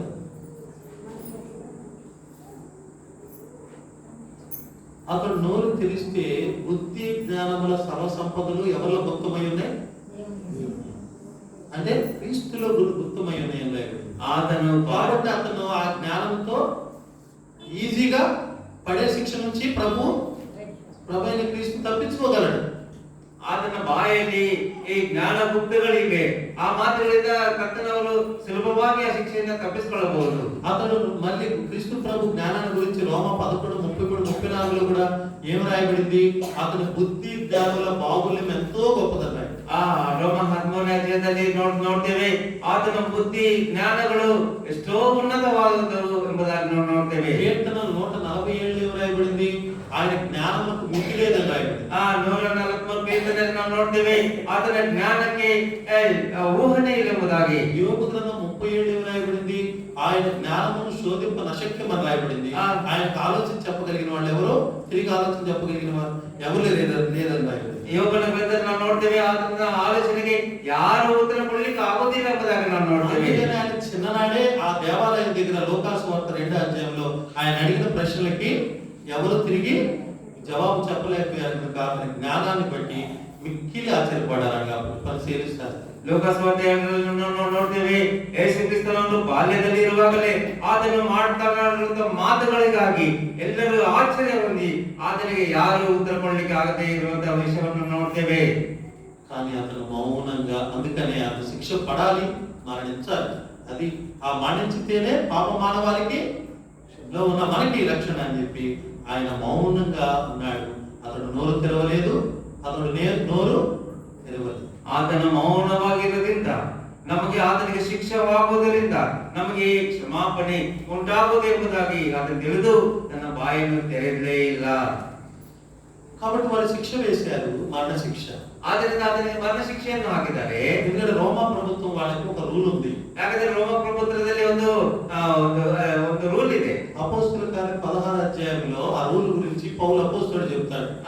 ಅಪೊಸ್ತಲರ ಕೃತ್ಯಗಳು 16ನೇ ಅಧ್ಯಾಯದಲ್ಲಿ ಅದರಲ್ಲಿರುವಂತಹ ರೂಲ್ನ ಬಗ್ಗೆ ನಾವು ನೋಡ್ತೇವೆ. న్యాయ సభ ఎదుట ఒక మనిషిని విమర్శించకుండా శిక్ష వేయకూడదు అని. ನ್ಯಾಯಸಭೆಯ ಎದುರಲ್ಲಿ ಒಬ್ಬ ಮನುಷ್ಯನಿಗೆ ಸಾಕ್ಷಿ ಇಲ್ಲದೆ ಶಿಕ್ಷೆ ಹಾಕಬಾರದು ಎಂಬುದಾಗಿ ನಾವು ನೋಡ್ತೇವೆ. కాబట్టి పౌలు అంటాడు, నేను రోమియోనే కనుక న్యాయ సభ ఎదురు తీసుకుని నన్ను విమర్శించేయండి, అప్పుడు న్యాయ అన్యాయాలు విమర్శించి శిక్ష వేయండి అంటాడు. ಪೌಲನು ಹೇಳ್ತಾನೆ, ನನ್ನನ್ನು ನ್ಯಾಯಾಧೀಶರ ಮುಂದೆ ತೆಗೆದುಕೊಂಡು ಹೋಗ್ರಿ, ನಾನು ಅದನ್ನು ಅಲ್ಲಿ ನ್ಯಾಯ ವಿಮರ್ಶೆಗಳನ್ನು ಅದನ್ನು ನೋಡಿಕೊಂಡು ನಂತರ ಅದರ ಮೇಲೆ ಅದರ ತಕ್ಕ ಹಾಗೆ ಶಿಕ್ಷೆ ಹಾಕಲಿ ಎಂಬುದಾಗಿ ಹೇಳ್ತಾನೆ. నోరు తెరవలేదు కాబట్టి అతడు తన తప్పులను నేరములను అంగీకరించాడని చెప్పి వాళ్ళు ఏం చేశారు? శిక్ష వేశారు. ಆತನು ಬಾಯಿ ತೆರೆಯಲಿಲ್ಲ ಅಂದ್ರೆ ಆತನು ತನ್ನ ನೇರಗಳನ್ನು ತಾನೇ ಒಪ್ಪಿಕೊಂಡಿದ್ದಾನೆ ಎಂಬುದಾಗಿ ಆತನಿಗೆ ಶಿಕ್ಷೆ ಹಾಕಿದ మరణ శిక్ష వేశాడు. ಮರಣ ಶಿಕ್ಷೆಯನ್ನು ಹಾಕಿದ. అదేగా ప్రభుకు కావాల్సింది. ಅದೇ ಕರ್ತನಿಗೆ ಬೇಕಾಗಿತ್ತಲ್ಲ. అతను మరణం ద్వారా, ఆయన శిలువ మరణం ద్వారా ప్రజలకి కొన్ని ఆత్మీయ ఆశీర్వాదాలు ఉన్నాయి. ಆತನ ಶಿಲುಬೆಯ ಮರಣದ ಮುಖಾಂತರ ಪ್ರಜೆಗಳಿಗೆ ಆತ್ಮೀಯ ಆಶೀರ್ವಾದಗಳಿವೆ. ಮೊದಲನೇದಾಗಿ ರೋಮಾಪತ್ರಿಕ ರೋಮಾಪುರದವರಿಗೆ 5వ అధ్యాయం 5ನೇ ಅಧ್ಯಾಯ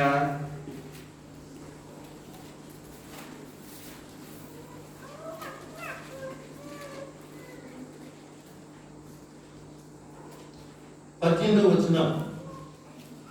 రోమా 5:18. కాబట్టి తీర్పు ఒక అపరాధము వలన వచ్చినదై మనుష్యులకందరికీ శిక్షా విధి కలుగుటకు మ్మ్. ఎలాగో కారణమాయెనో మ్మ్. అలాగే ఒక్క పుణ్య కారణం వలన మ్మ్. కృపాదానము మనుష్యులందరికీ జీవప్రదమైన నీతి విధింపబడుటకు కారణమాయెను. కాబట్టి ఇక్కడ ఒక్కగానే ఒక అపరాధం వలన అంటే ఆదాము యొక్క అపరాధం వలన మనుషులందరికీ శిక్ష పడిందట. ಇಲ್ಲಿ ನಾವು ನೋಡ್ತೇವೆ ಒಬ್ಬ ಮನುಷ್ಯರಿಂದ ಅಂದ್ರೆ ಆದಾಮ ಮೂಲಕ ಮನುಷ್ಯರೆಲ್ಲರಿಗೆ ಶಿಕ್ಷೆ ಉಂಟಾಯಿತು. ఎందుకంటే ఆదాము మూలపితుడకు వాడు ఆదాము పాపం చేసిన వాడు. ಯಾಕಂದ್ರೆ ಮೂಲಪಿತನಾದಂತ ಆದಾಮನು ಪಾಪವನ್ನು ಮಾಡಿದನು. పాపం వల్ల వచ్చే జీతం మరణం. ಪಾಪದಿಂದ ಬರುವುದು ಸಂಬಳ ಮರಣ. ఆదాము వరకు పుట్టిన మానవ జాతిలో ఉన్న మనందరికీ ఆ మరణం అనే శాపము పాపం వల్ల సంప్రాప్తమైంది. ಆದಾಮ ಎಂಬ ಈ ಮಾನವನಿಂದ ಹುಟ್ಟಿದಂತ ನಮಗೆ ಮರಣವು ಉಂಟಾಯಿತು. ఇప్పుడు ఆయన దేవుడు వచ్చి మరణించడం ద్వారా మనకి ఏం జరిగింది అని అంటే ఆ పుణ్యకార్యం ద్వారా కృపాదానముగా మనుషులందరికీ జీవప్రదమైన నీతి కలిగింది. ಆತನ ವಿಧೇಯತೆಯಿಂದ ಎಲ್ಲರಿಗೆ ನೀತಿ ಉಂಟಾಯಿತು. ఎందుకంటే ఆయన యొక్క రక్తమే అనీతిమంతులమైన మనలను నీతిమంతులుగా తీర్చింది. ಯಾಕಂದ್ರೆ ಆತನ ರಕ್ತವು ಅನೀತಿವಂತರಾದ ನಮ್ಮನ್ನು ನೀತಿವಂತರನ್ನಾಗಿ ಮಾಡಿದೆ. మనము పాపముల చేత అపరాధముల చేత చచ్చిన వారమై ఆత్మీయంగా ఉన్నప్పుడు ఆయన రక్తము మన పాపములను ఆత్మలో ఉన్న పాపములను హృదయంలోని పాపములను మరలా మనల్ని ఆత్మీయంగా తిరిగి జీవింపజేసింది. ಆತನ ರಕ್ತದ ಮೂಲಕ ಪಾಪದಲ್ಲಿರುವಂತಹ ನಮ್ಮನ್ನು ಆ ಸತ್ತಂತ ಪಾಪ ಆತ್ಮೀಯ ರೀತಿಯಲ್ಲಿ ಸತ್ತಂತ ನಮ್ಮನ್ನು ಆತನ ರಕ್ತದ ಮೂಲಕ ನಮ್ಮನ್ನು ಜೀವಿಸುವಂತೆ ಮಾಡಿ ಪಾಪಗಳನ್ನು ತೊಳೆದು ತಿರುಗಿ ಜೀವಿಸುವಂತೆ ಮಾಡಿದೆ. 19వ వచనం చూడండి. 19వ వచనం ನೋಡ್ತೇವೆ. ఎలాగనగా ఒక మనుషుని అవిధేయత వల్ల అనేకులు పాపులుగా ఎలాగ చేయబడరు అలాగే ఒక విధేయత వల్ల అనేకులు నీతిమంతులుగా చేయబడరు. ಒಬ್ಬನ ವಿಧೇಯತ್ವದಿಂದ ಎಲ್ಲರೂ ಹೇಗೆ ಪಾಪಿಗಳಾದರೋ ಹಾಗೆ ಒಬ್ಬನ ವಿಧೇಯತ್ವದಿಂದ ಎಲ್ಲರೂ ನೀತಿವಂತರಾದರು. మొదటి పేతురు ಮೊದಲನೇ ಪೇತ್ರನು 3వ అధ్యాయం 3ನೇ పేతురు ಅಧ್ಯಾಯ కూడా ఈ మాట భక్తుడు చెప్తాడు. ಪೇತ್ರ ಭಕ್ತನು ಹೇಳ್ತಿದ್ದಾನೆ. 3వ అధ్యాయం ಮೊದಲನೇ ಪೇತ್ರ 3ನೇ ಅಧ್ಯಾಯ 18వ వచనం. 18ನೇ ವಚನ. ఏలైనగా మనలను దేవుని యొద్దకు తెచ్చుటకు అనీతిమంతుల కొరకు నీతిమంతుడైన క్రీస్తు శరీర విషయంలో చంపబడి ఆత్మ విషయంలో బ్రతికింపబడి పాపం విషయంలో ఒక్కసారే శ్రమ. ఇప్పుడు ఆయన మరణించడం ద్వారా మనం నీతిమంతులుగా తీర్చబడటమే కాకుండా దేవునికి దూరం ఉన్న మనము దేవునికి నీతిమంతులైన కారణం చేత దగ్గరికి రాగలిగాం. ಆತನ ಮರಣ ಹೊಂದಿದ ಕಾರಣದಿಂದ ಅನೀತಿವಂತರಾದಂತ ನಾವು ದೇವರಿಗೆ ದೂರವಾಗಿರುವಂತ ನಾವು ದೇವರಿಗೆ ಹತ್ತಿರವಾದೆವು. హోషేయ గ్రంథం ఒకనాడు దేవుడు ప్రజ అనిపించుకోక ఇప్పుడు దేవుడు ప్రజగా అయ్యాం. చూడండి హోషేయ పుస్తకంలో ನೋಡ್ತೀವಿ. హోషేయ గ్రంథ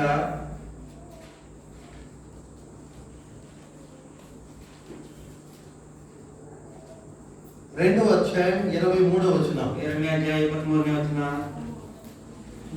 నేను దానిని భూమి యందు నా కొరకే విత్తుదును జాలి నొందని దాని యందు నేను జాలి చేసుకుందును.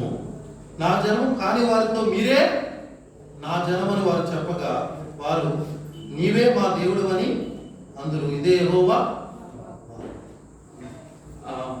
ನಾನು ದೇಶದಲ್ಲಿ ಇಸ್ರಾಯೇಲನನ್ನಾಗಿ ಎತ್ತಿಕೊಳ್ಳುವೆನು.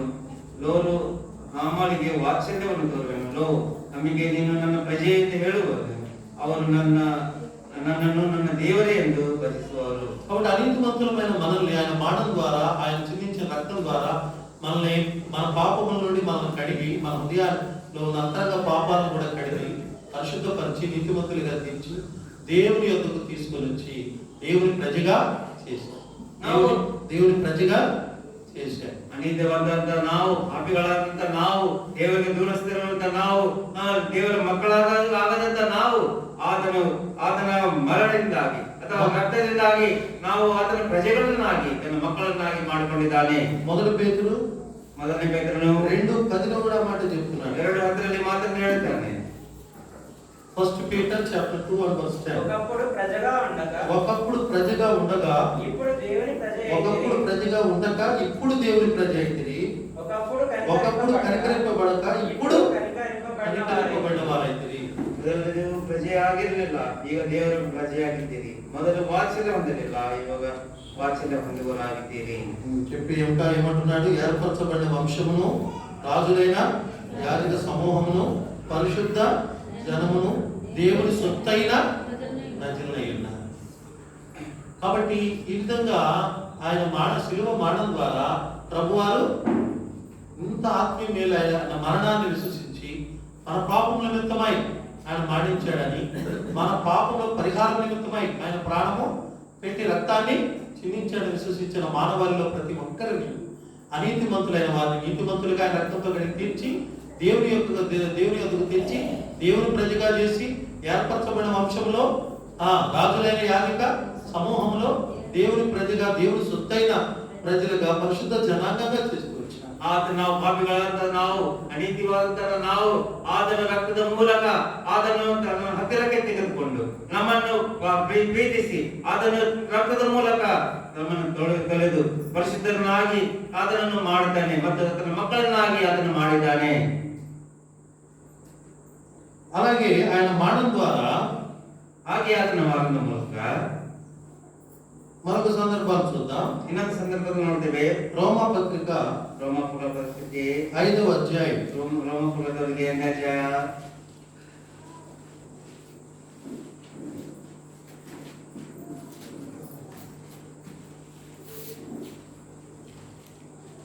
రోమపత్రిక 5వ అధ్యాయంలో 6వ అధ్యాయంలో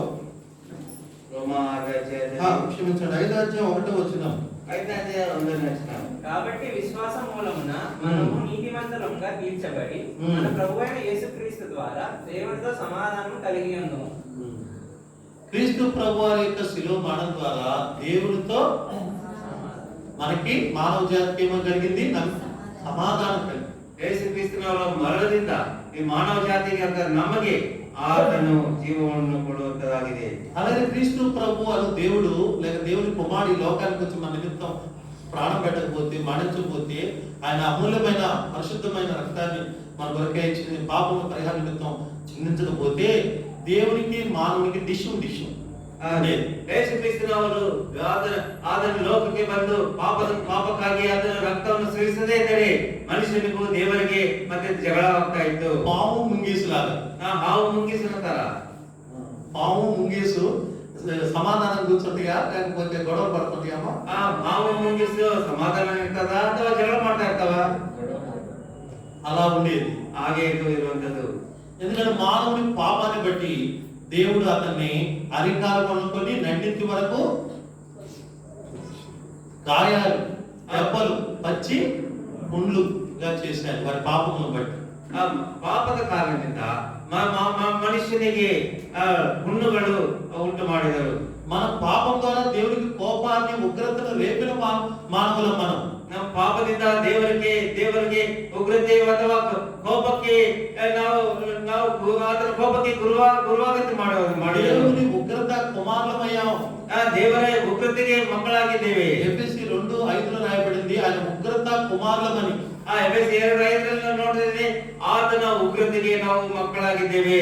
మనం దేవుని చేత ఆయన ఉగ్రతలోకి వెళ్ళి నిత్య నరకాగ్నిలో ఆహుతి అవ్వాల్సిన శిక్షాదండనము కింద ఉన్నవారం. ನಾವು ನಮ್ಮ ಪಾಪದ ದೆಸೆಯಿಂದ ನಾವು ದೇವರ ಉಗ್ರತೆಗೆ ಹೋಗಿ ಆತನ ಕೊಡುವಂತ ಶಿಕ್ಷೆಗೆ ನಾವು ಪಾತ್ರರಾಗಿದ್ದೆವು. జన్మలో జీవితంలో పరిశుద్ధత, నీతి కలిగిన మన ప్రభువైన యేసుక్రీస్తు తన మరణించే అమూల్యమైన రక్తాన్ని చిందించడం ద్వారా అమూల్యమైన రక్తములో మనము పరిశుద్ధపరచబడ్డాక మన మీద దేవుని కోపము చల్లారింది. ಆತನ ಮೂಲ್ಯವಾದಂತಹ ರಕ್ತವು ಸುರಿಸಲ್ಪಟ್ಟದ ಕಾರಣದಿಂದ ನಮ್ಮಲ್ಲಿರುವಂತಹ ಸಿಟ್ಟು ಹೋಗಿ ಆತನ ನಮ್ಮ ಮೇಲೆ ಶಾಂತಿ ಸ್ವಭಾವವನ್ನು ತಗೊಂಡು ಸಮಾಧಾನವನ್ನು ತಂದು ಆತನ ನಮ್ಮನ್ನು ತನ್ನ ಪ್ರಿಯರನ್ನಾಗಿ ಮಾಡಿ ಶಾಂತವುಳ್ಳವಾಗಿ ಮಾಡಿದ್ದಾನೆ. ಯೆಶಾಯ 12వ అధ్యాయం 12ನೇ ಅಧ್ಯಾಯ 1వ వచనం. ఆ దినమున మీరు ఇలాగందురు. యెషయా 12:1. ఆ దినమున మీరు ఇలాగందురు, యెహోవా నువ్వు నా మీద కోపపడితివి, నీ కోపము చల్లారెను గనుక నేను స్తుతించుచున్నాను, నువ్వు నన్ను ఆదరించున్నావు. ಎಲ್ಲ ನೋಡ್ತೇವೆ. ಆ ದಿನದಲ್ಲಿ ನೀವು ಹೇಳಿದ್ರೆ ಅಂದ್ರೆ, ಯೆಹೋವನೇ, ನಾನು ನಿನಗೆ ಕೃತಜ್ಞತೆಯನ್ನು ಸಲ್ಲಿಸುವೆನು. ನೀನು ನನ್ನ ಮೇಲೆ ಕೋಪಗೊಂಡಿದ್ದರೂ ನಿನ್ನ ಕೋಪವು ಪರಿಹಾರವಾಗಿ ನನ್ನನ್ನು ಸಂತೈಸುತ್ತೀಯಲ್ಲವೇ?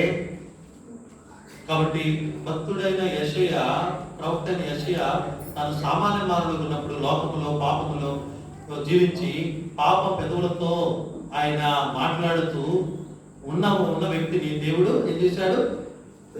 తన బలిపీఠం కారుతో నాలుకను పవిత్రపరిచిన తర్వాత రక్షించి, అనగా తన యొక్క దేహమును, తన హృదయాన్ని రక్షించిన తర్వాత ఆయన ఈ కీర్తన ఈ వచనంతో దేవుడు స్తుతించుచున్నాడు. ಆ ಪಾಪದಲ್ಲಿರುವಂತ ಯೆಶಾಯನ, ಆ ದೂರವಾಗಿರುವಂತ ಯೆಶಾಯನ ಬಾಯಲ್ಲಿ ಆ ಕೆಂಡ ಇದ್ದ ಕಾರಣ ಆತನಿಗೆ ಆತನ ಪಾಪ ಅದರಿಂದ ಹೊರಗಡೆ ಹೋಗಿ ಇವಾಗ ದೇವರ ಮಗನಾಗಿ ಈ ಕೀರ್ತನೆಯನ್ನು ಅಥವಾ ಈ ಗ್ರಂಥವನ್ನು ಬರೆದಿದ್ದಾನೆ.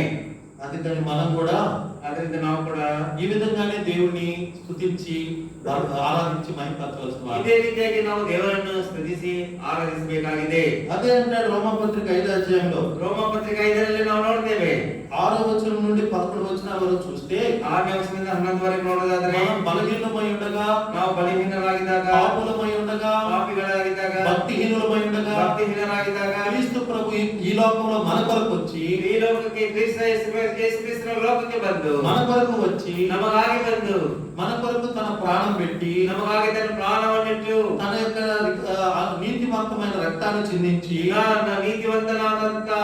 ನೀತಿವಂತನಾಗಿರುವಂತ ಯೇಸು ಕ್ರಿಸ್ತನ ರಕ್ತವನ್ನು ಸುರಿಸಿ, అటు శత్రువులుగా ఉన్న మనల్ని దేవుని కుమారులుగా చేసి, పరిశుద్ధపరిచి, నీతిమంతులుగా చేసి దేవునితో సమాధానపరిచాడు. ಶತ್ರುಗಳಾಗಿದ್ದಂತ ನಮ್ಮನ್ನು ಆತನು ಸಮಾಧಾನಪಡಿಸಿ ಆತನು ತನ್ನ ಪ್ರಜೆಯನ್ನಾಗಿ ಮಾಡಿಕೊಂಡಿದ್ದಾನೆ. రోమాపత్రిక 5:10-11 వరకు చదువుతున్నాం చూడండి. ರೋಮ 5:11 ನೋಡ್ತೇವೆ. ఏలయనగా శత్రులమై ఉండగా ఆయన కుమారుని మరణం ద్వారా మనము దేవునితో సమాధానపరచబడిన ఎడల సమాధానపరచబడిన వారమై ఆయన జీవించుట చేత మరి నిత్యముగా రక్షింపబడుదుము. అంతేకాదు మన ప్రభువైన యేసుక్రీస్తు ద్వారా మనము దేవుని యందు అతిశయపడుచున్నాము. ఎందుకంటే ఆయన ద్వారానే మనము ఇప్పుడు ಸಮಾಧಾನ ಸ್ಥಿತಿ ಹೊಂದಿವಿ ನಾವು. ದೇವರಿಗೆ ವೈರಿಗಳಾಗಿದ್ದ ನಾವು ಆತನ ಮರಣದ ಮೂಲಕ ಆತನೊಂದಿಗೆ ಸಮಾಧಾನವಾಗಿರಲಾಗಿ ಆತನ ಕೂಡ ಸಮಾಧಾನವಾದ ನಮಗೆ ಆ ಮಗನಿರುವ ಜೀವದಿಂದ ರಕ್ಷಣೆಯಾಗುವುದು ಮತ್ತು ನಿಶ್ಚಯವಲ್ಲವೇ? ಇಷ್ಟು ಮಾತ್ರ ಅಲ್ಲದೆ ನಾವು ನಮ್ಮ ಕರ್ತನಾದ ಯೇಸು ಕ್ರಿಸ್ತನ ಮೂಲಕ ಸಮಾಧಾನ ಸ್ಥಿತಿ ಹೊಂದುವರಾಗಿ ಆತನ ಮುಖಾಂತರ ದೇವರಲ್ಲಿ ಹರ್ಷಗೊಳ್ಳುತ್ತೇವೆ. పాపైన మానవుడు క్రీస్తు ప్రభువారి బలి మరణమునందు సూచించి ఆయన రక్తం ద్వారా పాపములు కడుక్కొని నీతిమంతులుగా కాగలిగినప్పుడు, అతను సమాధానపరచబడినప్పుడు, దేవుడితో సమాధానపరచుకున్నప్పుడు దేవుడు తన కొరకే పరలోక గేట్లు ఓపెన్ చేస్తాడు ఆయన రాజ్యంలోకి చేర్చుకోవడానికి. ಪಾಪಿ ಅನ್ನದ ನಾವು ದೇವರ ಹತ್ತಿರ ತೊಳೆಯಲ್ಪಟ್ಟು ಆತನೊಂದಿಗೆ ಸಮಾಧಾನ ಹೊಂದುವುದಾದರೆ ದೇವರು ತನ್ನ ಮಗನನ್ನಾಗಿ ಮಾಡಿಕೊಂಡು ನಮಗಾಗಿ ಪರಲೋಕದ ಆ ಭಾಗ್ಯಗಳನ್ನು ತೆಗೆದುತ್ತಾನೆ. ಯಾಕಂದ್ರೆ ಆತನೊಂದಿಗೆ ಇರಲಿಕ್ಕಾಗಿ ఆయన మనకు వాగ్దానం చేసిన ఆ పరలోకంలో ఇల్లు స్థలం కూడా ఇస్తాడు. ಆ ವಾಗ್ದಾನ ಮಾಡಿದಂತ ಆತನು ಆ ಪರಲೋಕದಲ್ಲಿ ನಮಗೆ ಮನೆಯನ್ನು ಕೂಡ ಕೊಡ್ತಾನೆ. కాబట్టి ఆ 12 రత్నాలు 12 గుమ్మాలు కలిగిన రాజ్యములో ఒక పౌరసత్వం ఇస్తాడు. ಆ 12 ರತ್ನಗಳು ಗುಮ್ಮಗಳು ಮತ್ತೆ ರತ್ನಗಳನ್ನು ಹೊಂದಿರುವಂತ ಆ ಪರಲೋಕ ರಾಜ್ಯದಲ್ಲಿ ನಮಗೆ ಸ್ಥಾನವನ್ನು ಕೊಡುತ್ತಾನೆ. పౌరసత్వం ಅದು ನಮಗೆ ಪೌರಸತ್ವವನ್ನು ಕೂಡ ఫిలిప్పీ 3:20 ಪೌರತ್ವವನ್ನು ಕೂಡ ಕೊಡುತ್ತಾನೆ. అందుకని ప్రభు శిలువ మరణం మానవ జాతికి ఇన్ని ఆత్మీయ మేలు తీసుకొని వచ్చింది. ಆದ್ದರಿಂದ మానవ జాతిలో ఉన్న మనకి ಆದ್ದರಿಂದ ಯೇಸು ಕ್ರಿಸ್ತನವರ ಶಿಲುವ ಮರಣವು ಮಾನವ ಜಾತಿಯಾದಂತ ನಮಗೆ ಎಷ್ಟೋ ಮೇಲುಗಳನ್ನು ತಂದಿದೆ. ఇలా చెప్పుకుంటే ఇంకా చాలా ఉన్నాయి కానీ సమయము ఉన్నదాన్ని బట్టి మీకు వివరించుకుంటా వచ్చాం. ಈ ರೀತಿಯಾಗಿ ಹೇಳುವುದಾದ್ರೆ ಅನೇಕ ವಿಷಯಗಳಿವೆ ಇವೆ, ಆದ್ರೆ ಇರುವಂತ ಸಮಯ ಸ್ವಲ್ಪವಾಗಿದೆ. ಆದ ಕಾರಣ ಈ ಕೆಲವು ವಿಷಯಗಳನ್ನು ಹೇಳ್ತಾ ಬಂದೇವೆ. అన్ని వివరించాలంటే సమయం చాలా మనకి. ಎಲ್ಲ ವಿವರಿಸಬೇಕಾದ್ರೆ ಸಮಯ ಸಾಕಾಗೋದಿಲ್ಲ. సమయం కుదిరిన కొలది మనం వివరించుకుందాం. ಆ ಸಮಯ ಎಷ್ಟಿದೆಯೋ ಅಷ್ಟು ಹೊತ್ತು ನಾವು ಆತನ ವಿಷಯಗಳನ್ನು ವಿವರಿಸಿಕೊಳ್ಳೋಣ. ఆఖరిగా క్రీస్తు యేసు వారి యొక్క శిలువ మరణం ద్వారా సాతాను కూడా ఓడింపబడ్డాడు. ಕೊನೆಯದಾಗಿ ಯೇಸು ಕ್ರಿಸ್ತನವರ ಶಿಲುವೆಯ ಮರಣದ ಮುಖಾಂತರ ಸೈತಾನನು ಕೂಡ ಸೋಲಿಸಲ್ಪಟ್ಟಿದ್ದಾನೆ. సిగ్గుపరచబడ్డాడు. ಆತನಿಗೆ ನಾಚಿಕೆ ಉಂಟಾಯಿತು. నిందల పాలయ్యాడు. ಆ ನಿಂದೆಗೆ ಒಳಗಾದನು. అవమానపరచబడ్డాడు. ಅವಮಾನ ಹೊಂದಿದನು. వాడిలో కూడా భయం స్టార్ట్ అయింది. ಅವರಲ್ಲಿ ಭಯ ಉಂಟಾಯಿತು. కొలసీ పత్రికలో కొలసీ పత్రిಕೆ 2వ అధ్యాయంలో 2ನೇ అధ్యాಯ కొలసీ 2 లో మనం ఆ మాట చూడగలం. కొలసీ పత్రిక 2వ అధ్యాయం 13 నుంచి 15 వచనాలు. కొలసీ 2:13 నుంచి 15 వచనాలు ఆ మాట చూడగలం. 13 ರಿಂದ 17 వరకు మనం ನೋಡ್ತೇವೆ. ఎందుకంటే అపవాదిని జయించడం ఎవరి తరం కాదు. సాతాన్ని, ఈ లోక అధికారి వాడు. ಯಾಕಂದ್ರೆ ಈ ಸಾಯ್ತಾನನು ಅಥವಾ ಅಪವಾದಿಯನ್ನು ಜಯಿಸಲಿಕ್ಕೆ ಯಾರಿಗೂ ಸಾಧ್ಯವಿಲ್ಲ. కాబట్టి ప్రభు అన్నాడు వాడు ఈ లోకాధికారి అని. ఆ కర్తనే ಹೇಳಿದಾನೆ ಆತನು ಈ ಲೋಕಾಧಿಕಾರಿ ಎಂಬುದಾಗಿ. వాడు ప్రభువు, వాడి కింద ఈ లోకమంతా వాడి కింద పడిపోయి ఉందని భక్తుడైన యోహాను 1 యోహాను 5:20లో చెప్పాడు. ಅವನ ಕೆಳಗಡೆ ಲೋಕವು ಬಿದ್ದೋಗಿದೆ ಎಂಬುದಾಗಿ ಭಕ್ತನಾದ ಯೋಹಾನನು ಹೇಳಿದ್ದಾನೆ. అప్పుడు వాడు ఏం చేశాడంటే వాడి దుష్టత్వమును ఆయన కింద దాసులుగా పడున్న మనకి నేర్పి పాపమునకు దాసులుగా చేశాడు. ಆದ್ರಿಂದ ಆತನು ನಮ್ಮ ಕೃಷ್ಣಾದಂತ ನಮ್ಮನ್ನು ಕೆಳಗಡೆ ಹಾಕಿ ಪಾಪಕ್ಕೆ ಒಳಗಾಗುವಂತೆ ಮಾಡಿದನು. అప్పుడు పాపం అనవచ్చు మరణం అనే శాపాన్ని మానవ జాతిలో ఉంచి ఆనందపడిపోయాడు. ಆದರೆ ಆಗ ಆ ಪಾಪ ಎಂಬ ಶಾಪವನ್ನು ಮಾನವನಿಗೆ ಹಾಕಿ ಆತನು ಉತ್ಸಾಹ ಹೊಂದಿದನು. ఎవరు? ಯಾರು? అపవాది లేక సాతాను. ಆ ಅಪವಾದಿ ಇಲ್ಲ ಸಾತಾನನು. అయితే అలాంటి అపవాదిని తీర్పు తీర్చడానికి సిలువ మరణం ద్వారా ಆ ರೀತಿ ಇರುವಂತಹ ಅಪವಾದಿಯನ್ನು ಆತನು ತನ್ನ ಸಿಲುಬೆ ಮುಖಾಂತರ ತೀರ್ಪನ್ನು ಕೊಟ್ಟಿದ್ದಾನೆ. మనం పునరుద్ధానం ద్వారా మానవునికి మరి పాపమును తీసివేసి వాడు కూడా నిత్యము జీవించగలడని యుగయుగాలు దేవుడు తండ్రితో నిత్య జీవము కలిగి నిత్య రాజ్యములు ఉండగలడని మరి రుజువు పలికాడు. ಆತನು ಮನುಷ್ಯನು ಕೂಡ ಆತನೊಂದಿಗೆ ಆತನ ಶಿಕ್ಷೆಯಿಂದ ತಪ್ಪಿಸಲ್ಪಟ್ಟು ದೇವರೊಂದಿಗೆ ಆತನು ನಿತ್ಯತ್ವ ಇರುವುದಾಗಿ ಆತನು ಹೇಳಿದ್ದಾನೆ. పాపపు ముళ్ళను విరిచానన్నాడు. ಪಾಪದ ಮುಳ್ಳನ್ನು ತೆಗೆದುಹಾಕಿದ್ದೇನೆ, ಕೊಂಡಿಯನ್ನು ತೆಗೆದುಹಾಕಿದ್ದೇನೆ. పాపులలో ఉన్నామని ప్రత్యేకంగా జీవించానన్నాడు.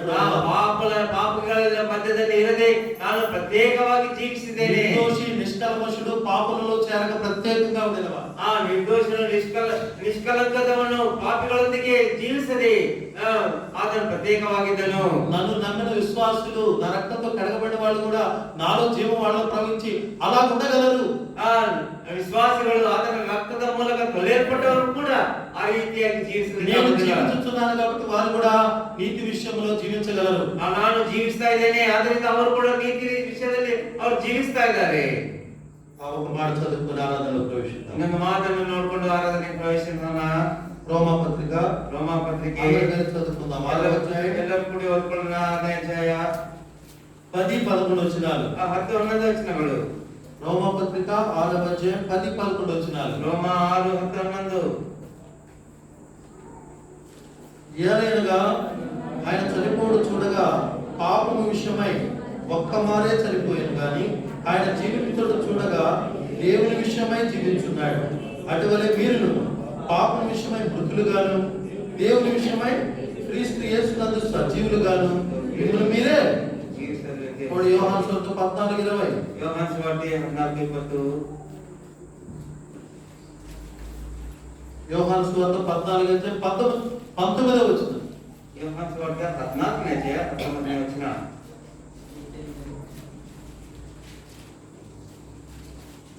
అయితే మీరు నన్ను చూతులు, నేను జీవించుచున్నాను గనుక మీరును జీవించదు.